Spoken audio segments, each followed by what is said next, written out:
Hi guys! Good afternoon po. So dito sa Canada, pag fall, tsaka kung meron ka malaking backyard tsaka front yard, and marami ka ring trees. You see these trees? Yellow orange na siya. So yung bagsak naman niya, ganito. Alright? Natanggalan ko na yan the other day. So, wala ka namang pong choice kundi linisan yan. Okay?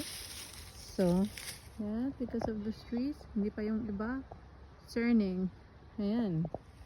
So, mangyari sa yung front yard. So, what I do is, nire-rake. Meron din po akong gamit na electric blower. Kaya lang kasi sinacharge ko yung may battery. Ngayon, pansamantala, magre-rake muna ako para exercise. Ayan po. So, good luck na lang. Dito po yun sa aming bahay. Alright.